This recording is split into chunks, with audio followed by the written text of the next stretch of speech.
ప్రభాస్ అన్న మూవీ కల్కి ఈ మంత్ 27 అయితే రిలీజ్ అయింది కదా. అయితే ఈ మూవీ నాగశ్విన్ అయితే దర్శకత్వం వహించాడు. ఈ మూవీ బ్లాక్ బస్టర్ హిట్ కొట్టి బాక్స్ ఆఫీస్ వద్ద ఒక మంచి సినిమాగా అయితే నిలిచింది. డార్లింగ్ ఫ్యాన్స్ కి ఇది ఒక పెద్ద గిఫ్ట్ అని అయితే చెప్పొచ్చు. మరి మూవీకి పోటీగా మరో మూవీ లేకపోవడంతో ఈ మూవీకి ప్లస్ పాయింట్ అయితే అయ్యింది. నాగశ్విన్ డైరెక్షన్ కూడా ఎక్సలెంట్ గా అయితే ఉందని అయితే చెప్పొచ్చు. ప్రభాస్ అన్నని బాక్స్ ఆఫీస్ బాడీ అని ఎందుకంటారు ఇప్పుడు అర్థమైంది. విత్ ఇన్ షార్ట్ టైమ్ లో 1000 crores అయితే క్రాస్ చేసి పాడేసింది కల్కి మూవీ. ఈ న్యూస్ తెలియడంతో డార్లింగ్ ఫ్యాన్స్ అయితే ఫుల్ హ్యాపీగా అయితే అవుతున్నారు.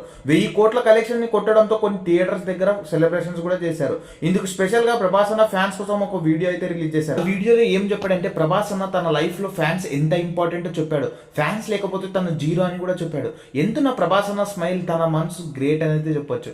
అలాగే ఆ వీడియోలో ఒక మంచి మూవీ ఇచ్చిన నాగశ్విన్ కు అలాగే ఈ మూవీ ప్రొడ్యూసర్స్ కు ఈ మూవీకి పనిచేసిన ప్రతి ఒక్కరికి ధన్యవాదాలు అయితే తెలిపారు. అలాగే ఈ మూవీ పార్ట్ 2 కూడా రాబోతుంది. చాలా మందికి పార్ట్ 3 ఉంటుందా అని అయితే డౌట్ ఉంటుంది. పార్ట్ 3 అయితే లేదు కానీ పార్ట్ 2 స్టోరీ ఎండ్ అయితే అవుతుందని నాగశ్విన్ కూడా కన్ఫర్మ్ చేసేసారు. మరి మీకు ఈ వీడియో నచ్చినట్టయితే మన ఛానల్ ఇప్పుడే లైక్ చేసి సబ్స్క్రైబ్ చేసుకోండి అబ్బా.